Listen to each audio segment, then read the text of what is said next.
morning, good afternoon, and good evening, public safety, and welcome to PSN Now News of the Week. Here at PSN at Home, I'm Jason Karp, Esquire, your host, along with Theo Jeremiah Kennedy, otherwise known as TJ. Hey, TJ, how's it going? Good, Jason. Great to be here with you this week. Outstanding. We got a great slate of news for everybody today. We're going to get right into it, starting with our COVID update. Some states are weighing the use of house arrest technologies to enforce COVID stay-at-home restrictions. So think of ankle bracelets, think of mobile app tracking. Hawaii was thinking about doing this with visitors who were required to quarantine for 14 days. But as you can imagine, some of the state's attorney generals have come back with some legal concerns about civil rights and whether you can force people, without having committed an offense or a court order to wear these devices. This is that balance between individual civil liberties and, kind of the greater good. Thoughts, TJ Kennedy? I have to admit that this gets a little scary, big brother, for me. I think it's one thing to do it for folks that are being released from jail or prison and certain elements related to that. I do think for COVID, we need to be compliant and trust our people to do the right thing. And anonymous tracing with apps, I can see as a very good thing, but I think using a bracelet for a specific person in a specific home should not be used unless there's some kind of unusual circumstance, such as they continue to leave and continue to infect others and cause some kind of public health crisis. So it is a little bit scary. I get that. But at the same token, I get the whole concept that people aren't going to listen and the kind of larger impact this could have in society. There's got to be solutions, but this one's a little bit scary, even for me. Let's see how this plays out. Could be interesting. Yeah, we'll see what happens. So next on the agenda, phishing attacks are on the rise, and we don't mean walleye, up in Minnesota. What we mean is attempts to get financial information, personal information, and we're seeing this targeting the financial services industry. Good news is that reports are there have been no major breaches, so that's good, but everyone needs to be on the lookout. According to Bloomberg, there are more than 1,500 fake sites that are baiting folks related to COVID-related funding and lending. So, folks, you just got to be really, really diligent, and vigilant altogether, which is a new word called vigilant. And so as you're being vigilant, make sure you're not clicking on links from strangers and responding to unsolicited invitations to give you free money, because it's not free money. So let's be careful out there. People taking advantage of the situation. It's unfortunate, but not surprising. And in general, we need to have our teams and our personnel aware of how phishing attacks occur. It's good to remind your teams on a regular basis. The reality is the folks who do this are quite good at what they do. They will often take a leader in your organization and fake their name on an email or a request or a text and say, go buy some gift cards and ship them to me at some weird address, or crazy stuff, or give us your social security number. These should all be red flags for anybody anytime you see them.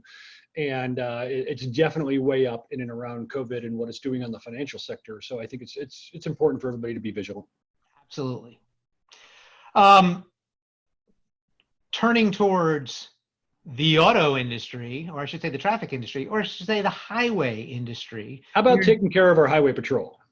Taking care of our highway patrol. And this is critical. And you, my friend, this is near and dear to your heart as a former state trooper. I know we used to traverse the great highways of Utah. We have half the amount of traffic, double the amount of traffic fatalities during COVID. There's one reason: speed. Speed! The fact that there is less traffic on the roads, people are driving a whole heck of a lot faster, and they're crashing a whole heck of a lot faster, and they're rolling over a whole heck of a lot faster, and that causes more deaths. And still a tremendous decrease in the amount of traffic, period. So the fact that we have increases in deaths that are occurring, it's about driving too fast. Plain and simple. And where are they going? We're locked down, man. Where are you going? Maybe they're running away from the virus. It's interesting. So even out of Minnesota, Michael Hansen, who's director of the Office of Traffic Safety, he's reported 42 fatalities in the first 45 days of the lockdown. That's like almost one a day. Huge. It's like a 70 or 80% increase over the same amount last year. Nuts. It is nuts. Oh. Anyway, slower. Be safe. Be safe. We got enough to worry about during this COVID crisis. So let's turn to some technology. We got a couple of big guns duking it out here in the technology sector with Motorola and L3 Harris. Motorola recently making an announcement during its financial reporting that it's seeing a significant downturn in LMR sales this quarter and expects a bigger one next quarter. I think L3 Harris tends to agree, but they're also focusing on potentially shifting some of that traffic from LMR to push-to-talk LTE over their Beyond service. What's going on here, TJ? You know, this is near and dear to our heart and everyone out there listening. Why this reporting? Why is it going down? Is it going to come back? What's happening? Give us your insights. Yeah, there's a couple of unique things going on here, I think. One, you had Harris, L3 Harris's earnings report in the last week, as well as Motorola's. I think both of them had some consistent data that LMR spend and LMR sales are down in the public safety sector and in the enterprise sector in some cases. And certainly this is a little counterintuitive with the fact that COVID has a massive increase in needs on the public safety side and certainly more communication. But I do think that most of that increased need is going to LTE. It's going to public safety broadband networks like Firstnet and other things that are driving the data that's being shared. Yeah, well, let me ask you something on that point. It's a good point, right? Because when you think about, there's a greater need for communication in-person right now, right? With social distancing. So you would think that potentially radio traffic would go up, but what we're seeing is the difference. And as you're right, it seems to be more focused on LTE and broadband. Why is that? Well, I think there's a couple of reasons. One, there's a lot more telemedicine, a lot more video sharing, a lot more two-way video being utilized by public safety today. And that, of course, requires broadband. That's not going over traditional land mobile radio. There's a lot more data being shared, and whether that's COVID data, that's data related to patients, it's data related from a dispatch center on questions they've asked 911 callers or others around the world for what's happening in their situation that they're sharing with their responders. There's a lot more of that. There's video calls even happening between paramedics or fire and other responders with the patients on the other end to screen them before they arrive and see what the appropriate care might be. So this is really leveraging broadband in ways well beyond what we had in the past. And I think that's a positive change. So, per kind of the reporting of Motorola, do you see LMR making a big comeback after this COVID crisis, or do you see this as a real transition and a kickstart of some of that radio traffic over to LTE? Well, I think we've seen for the last year or two traffic continue to grow on push-to-talk over cellular, and that's going to continue to grow. I don't see that ever going back the other direction. I think what you're seeing is two different things: more use in adoption of public safety LTE, and more use and adoption of hybrid systems, things where LMR and LTE are working together, whether that's integrated systems and working systems, or it's even a combined LMR and LTE radio that's taking advantage of more data and broadband capabilities. And so all of those are going to have effect on traditional land mobile radio only. And I think we're seeing a lot more adoption happen. I think there's going to be more due to COVID. I think there's also going to be a renewed focus on how budgets are affected by what's happening on the sales tax and other sides for municipalities. Yeah, it's a great point. And, with budgets being hit and revenue streams down, those big kind of capital infrastructure investments are going to be difficult to make going forward, especially if you've got a much cheaper alternative. But it'll be really interesting to see the new normal after this COVID crisis dies down a little bit, and how our folks on the front lines are communicating. Yeah, I mean, I'm going to continue to watch companies like Motorola and L3 Harris and look at those bottom lines. I mean, I love the article coming out of Mammoth Lakes, California this week with, I think it was L3 Harris, on how they work together to both improve LTE and public safety broadband and FirstNet and also provide a hybrid radio system. I thought that was a very exciting article that Urgent put out, and I think it really captured some of the changes in the industry that we're starting to see. Yeah, absolutely. Great point. So moving on into other tech news, this is a loony story. So alphabetized by you.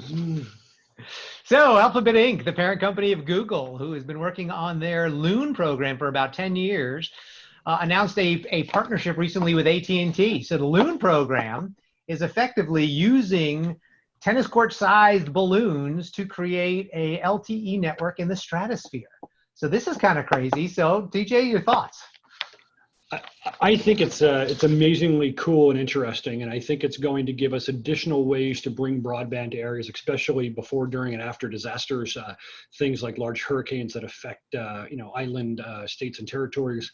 I think that these are the kinds of things that Loon and Alphabet are bringing a different perspective to how to bring broadband to different communities, especially those that are heavily rural and underserved, in addition to the expansion of what we're seeing with AT&T and other carriers happening, which is terrific to get more and more into rural wireless broadband.